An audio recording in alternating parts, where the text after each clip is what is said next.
नमस्कार, ये आकाशवाणी शिमला है। अब आप राकेश शर्मा से प्रादेशिक समाचार सुनिए। पहले आज के मुख्य समाचार। केंद्रीय मंत्री किरेन रिजिजू ने आज लाहौल स्पीति जिला के काजा को दी करोड़ों की सौगात। जनजातीय व सीमावर्ती क्षेत्रों के विकास को बताया केंद्र सरकार की प्राथमिकता। प्रदेश मंत्रिमंडल ने 500 पशु मित्रों की भर्ती को दी मंजूरी। लोक निर्माण विभाग के मल्टीटास्क वर्करों का मानदेय बढ़ा।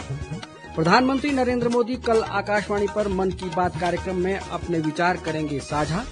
और राजधानी शिमला सहित अनेक भागों में मानसून की भारी वर्षा। अगले 2 दिन कई क्षेत्रों में भारी वर्षा का ऑरेंज अलर्ट। अब समाचार विस्तार से। केंद्रीय अल्पसंख्यक मामले व संसदीय कार्य मंत्री किरेन रिजिजू ने आज लाहौल स्पीति जिला के काजा में करोड़ों रुपए की विकास परियोजनाओं की आधारशिला रखी। उन्होंने काजा में प्रधानमंत्री जन विकास कार्यक्रम के तहत लगभग 74 करोड़ रुपए की लागत से बनने वाले उच्च ऊंचाई खेल प्रशिक्षण केंद्र, आइस हॉकी रिंक, अत्याधुनिक खेल प्रशिक्षण केंद्र और पेविलियन का शिलान्यास किया। इस अवसर पर सांसद कंगना रनौत और विधायक अनुराधा राणा भी मौजूद रहीं। किरेन रिजिजू ने कहा कि प्रधानमंत्री नरेंद्र मोदी के विकसित भारत के विजन के अनुरूप देश भर में खेलों को बढ़ावा दिया जा रहा है ताकि युवाओं को खेलों के बेहतर अवसर मिल सकें। Construction of high altitude sports training centre at Kaza, ये इसमें आइस हॉकी वगैरह जो फैसिलिटी होते हैं काजा को आप लोग मालूम है वहाँ एक विशेष परिस्थिति है मौसम की वजह से, तो आइस हॉकी के साथ साथ विंटर स्पोर्ट्स का और बाकी स्किलिंग के लिए और युवाओं को स्किल डेवलपमेंट के लिए ट्रेनिंग देने का भी व्यवस्था किया जाएगा। ये इसका टोटल लागत है 73 करोड़ 77 लाख। एक स्कीम है construction of Pavilion and sports training centre at cricket ground Kaza और इसका टोटल लागत है 8 करोड़ 46 लाख। प्रदेश मंत्रिमंडल ने पशुपालन विभाग में 500 पशु मित्रों की भर्ती करने को मंजूरी प्रदान की है, जिन्हें 5,000 रुपए का मासिक मानदेय दिया जाएगा।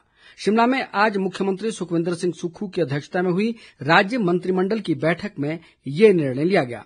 इसके अलावा लोक निर्माण विभाग में कार्यरत मल्टीटास्क वर्करों का मानदेय 5,000 रुपए से बढ़ाकर 5,500 रुपए करने का निर्णय लिया गया। मंत्रिमंडल ने पे मैट्रिक्स लेवल 11 के पदों को ग्रुप बी से ग्रुप सी में पुनर्वर्गीकृत करने को भी मंजूरी दी। ग्रुप सी पदों के लिए केवल हिमाचली उम्मीदवार ही आवेदन करने के पात्र होंगे। बैठक के बाद राजस्व मंत्री जगत सिंह नेगी ने पत्रकारों को मंत्रिमंडल की बैठक में लिए गए निर्णयों की जानकारी देते हुए बताया कि पुनर्वर्गीकरण के बाद भर्ती प्रक्रिया राज्य चयन आयोग द्वारा ग्रुप सी पदों के लिए लागू प्रक्रियाओं के अनुसार संचालित की जाएगी। जो हमारा पे मैट्रिक्स है, जो लेवल 11 था, उसको जो है अब ग्रुप बी से हटाकर ग्रुप सी में लाया गया। तो ऑल इंडिया लेवल पर जो है इसमें कैंडिडेट्स आते थे, जिस कारण हमारे प्रदेश के हमारे अपने कैंडिडेट्स है उनकी जो है चांसेस कम हो जाता था। तो अब इस फैसले के कारण अब जो है ग्रुप सी में इनको लाने से अब केवल जो है सारे हिमाचल के ही कैंडिडेट्स इसमें पार्टिसिपेट कर सकेंगे। इसका फायदा होगा। मल्टीटास्क वर्कर है पीडब्ल्यूडी में, इनको 500 रुपए इनके ऑनरेरियम में बढ़ाने का फैसला भी लिया गया। मिल्क इंसेंटिव जो स्कीम है, इसमें अब जो हमारे कोऑपरेटिव्स हैं जो गवर्नमेंट के अलावा प्राइवेट सेक्टर में है, उनको भी पर लीटर जो है 3 रुपए का मिल्क सब्सिडी देने का फैसला लिया गया है। इससे जितने भी हमारे जो कोऑपरेटिव्स है, प्राइवेट जो फार्मर प्रोड्यूसिंग ऑर्गेनाइजेशंस हैं, जैसे कामधेनु है या दूसरे हैं, इन सबको जो है इसका लाभ मिलेगा। मंत्रिमंडल की बैठक में सौर ऊर्जा परियोजनाओं की स्थापना के लिए ब्याज सब्सिडी के प्रावधान को मंजूरी दी गई। जनजातीय क्षेत्रों में 100 किलोवाट से 1 मेगावाट तक की सौर परियोजनाओं के लिए 5% ब्याज अनुदान प्रदान किया जाएगा, जबकि गैर जनजातीय क्षेत्रों में 250 किलोवाट से 2 मेगावाट क्षमता वाली परियोजनाओं पर 4% अनुदान का प्रावधान किया गया है। मंत्रिमंडल ने ग्रीन पंचायत योजना के तहत 100 पंचायतों में 500 किलोवाट सौर ऊर्जा संयंत्र स्थापित करने के लिए हिम ऊर्जा और चयनित ग्राम पंचायतों के बीच समझौता ज्ञापन पर हस्ताक्षर करने को भी मंजूरी दी। प्राकृतिक आपदाओं की स्थिति में प्रभावी प्रक्रिया सुनिश्चित करने के लिए प्रदेश की 3,645 पंचायतों में पंचायत आपातकालीन प्रतिक्रिया केंद्र स्थापित करने को भी मंत्रिमंडल ने अपनी सहमति दी। भारतीय सेना द्वारा शिमला में आज भारत तिब्बत संबंधों पर एक संगोष्ठी का आयोजन किया गया। संगोष्ठी के पहले सत्र में भारत तिब्बत संबंधों की पड़ताल विषय पर क्लॉड आरपी, डॉक्टर शशिबाला और डॉक्टर अपर्णा नेगी ने अपने विचार रखे। दूसरे सत्र में सीमा प्रबंधन और सामरिक चिंताएं विषय पर सेवानिवृत्त लेफ्टिनेंट जनरल राज शुक्ला, राजदूत अशोक के कंठा, डॉक्टर दत्तेश डी परुलेकर, अंतरा घोषाल सिंह और डॉक्टर अमृता जश सहित अन्य वक्ताओं ने प्रकाश डाला।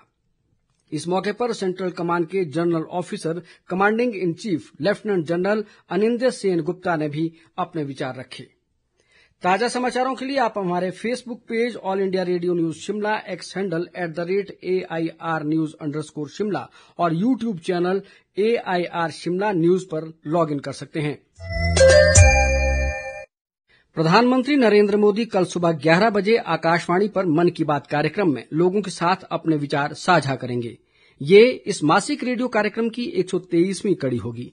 आकाशवाणी और दूरदर्शन के समूचे नेटवर्क और आकाशवाणी समाचार की वेबसाइट पर इस कार्यक्रम का सीधा प्रसारण किया जाएगा। आकाशवाणी समाचार, दूरदर्शन समाचार, प्रधानमंत्री कार्यालय व सूचना और प्रसारण मंत्रालय के यूट्यूब चैनलों पर भी इसका सीधा प्रसारण होगा।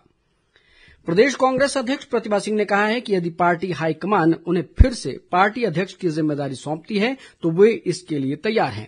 शिमला में पत्रकारों से बातचीत में प्रतिभा सिंह ने कहा कि उन्होंने पूरी निष्ठा के साथ अपना कर्तव्य निभाया है और संगठन को मजबूत करने के प्रयास किए गए हैं।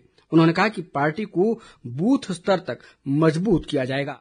अब जो भी जिम्मेवारी हाईकमान देगी उसको मैंने पहले भी तन मन धन से काम करने की कोशिश की है, संगठन को मजबूत करने का प्रयास किया है और अब भी अगर ये जिम्मेवारी हाईकमान मेरे कंधों पर डालती है तो उससे जो भी संभव हो सकेगा मैं उसको अच्छी तरह से निभाने का प्रयास करूंगी। हमने तो हमारा काम नहीं है कि डिसाइड करना, इवेंचुअली इसको हाईकमांड ही डिसाइड करता है। हमने बार बार कितनी बार रजनी पाटिल जी यहाँ आई है, उनसे भी आग्रह किया है, सभी का व्यू पॉइंट उन्होंने लिया है, सबसे बातचीत की है, सबकी नाराजगी भी उन्होंने सुनी है।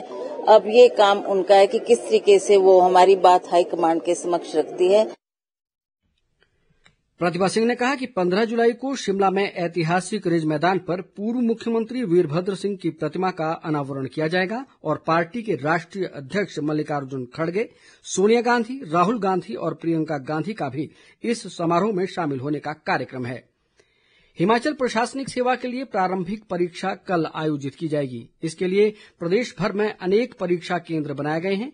ये परीक्षा सुबह 10 से 12 बजे तक और दोपहर बाद 2:30 बजे से 4:30 बजे तक 2 सत्रों में होगी। राज्य लोक सेवा आयोग की सचिव निवेदिता नेगी ने सभी अभ्यर्थियों से परीक्षा से करीब 1 घंटे पहले परीक्षा केंद्र में पहुंचने को कहा है। राजधानी शिमला सहित प्रदेश के अनेक भागों में आज मानसून की भारी वर्षा हो रही है। इस वर्षा से राज्य के सभी प्रमुख नदी नालों के जलस्तर में वृद्धि दर्ज की गई है। प्रदेश में भारी बारिश, बादल फटने और बाढ़ आने की घटनाओं में अब तक 17 लोगों की मृत्यु हुई है और 300 करोड़ रुपए से अधिक की संपत्ति को नुकसान पहुंचा है। इसके अलावा भूस्खलन के कारण अभी भी 37 सड़कें यातायात के लिए अवरुद्ध है। मौसम विभाग ने प्रदेश में अगले 2-3 दिन तक भारी बारिश से अधिक बारिश का ऑरेंज अलर्ट जारी किया है। उधर लारजी जल विद्युत परियोजना में कल 29 जून को सुबह 6 बजे से 30 जून सुबह 6 बजे तक लारजी जलाशय की प्री मानसून फ्लशिंग की जाएगी। राज्य बिजली बोर्ड के प्रवक्ता अनुराग पराशर ने बताया है कि इस दौरान लारजी बांध के सभी गेट संचालित किए जाएंगे और ब्यास नदी से पानी छोड़ा जाएगा। इस दौरान लोगों से ब्यास नदी के नजदीक न जाने और एहतियात बरतने की अपील की गई है। कुल्लू जिला में औट सैंज मार्ग पर पागल नाला के पास एक वाहन के सैंज नदी में गिरने से 2 महिलाओं की मौत हो गई जबकि एक व्यक्ति घायल हो गया। घायल को उपचार के लिए अस्पताल में भर्ती करवाया गया है। इस बीच 25 जून को जीवा नाला में बादल फटने से आई बाढ़ में बही 13 वर्षीय मूर्ति देवी का शव आज बख्शाहल के समीप नदी के किनारे पर बरामद हुआ है। इसके अलावा बाकी 2 शवों की तलाश जारी है। भारत ने 5 वर्ष से कम आयु के बच्चों की मृत्यु दर में वैश्विक स्तर पर 61% की तुलना में 78% की कमी हासिल की है। संयुक्त राष्ट्र बाल मृत्यु दर अनुमान रिपोर्ट के अनुसार नवजात मृत्यु दर में भी वैश्विक स्तर पर 54% की तुलना में 70% की कमी आई है। केंद्रीय स्वास्थ्य मंत्रालय ने कहा है कि टीकाकरण में सुधार पर निरंतर ध्यान देने के साथ भारत ने वंचित आबादी तक पहुंचने के लिए एक सक्रिय और समावेशी दृष्टिकोण अपनाया है। मंत्रालय ने कहा कि टीकाकरण सबसे शक्तिशाली और प्रभावी सार्वजनिक स्वास्थ्य उपायों में से एक है। टीकाकरण के प्रति भारत की अटूट प्रतिबद्धता इसके सार्वभौमिक टीकाकरण कार्यक्रम के माध्यम से स्पष्ट होती है, जो 2.9 करोड़ गर्भवती महिलाओं और 2.6 करोड़ शिशुओं को सालाना मुफ्त टीकाकरण सेवाएं प्रदान करता है। अंत में मुख्य समाचार एक बार फिर। केंद्रीय मंत्री किरेन रिजिजू ने आज लाहौल स्पीति जिला के काजा को दी करोड़ों की सौगात। जनजातीय व सीमावर्ती क्षेत्रों के विकास को बताया केंद्र सरकार की प्राथमिकता। प्रदेश मंत्रिमंडल ने 500 पशु मित्रों की भर्ती को दी मंजूरी। लोक निर्माण विभाग के मल्टीटास्क वर्करों का मानदेय बढ़ा। प्रधानमंत्री नरेंद्र मोदी कल आकाशवाणी पर मन की बात कार्यक्रम में अपने विचार करेंगे साझा। और राजधानी शिमला सहित अनेक भागों में मानसून की भारी वर्षा। अगले 2 दिन तक कई क्षेत्रों में भारी वर्षा का ऑरेंज अलर्ट। इसके साथ ही समाचार बुलेटिन समाप्त हुआ। हमारा अगला बुलेटिन आप सुन सकते हैं कल सुबह 9:20 पर। नमस्कार।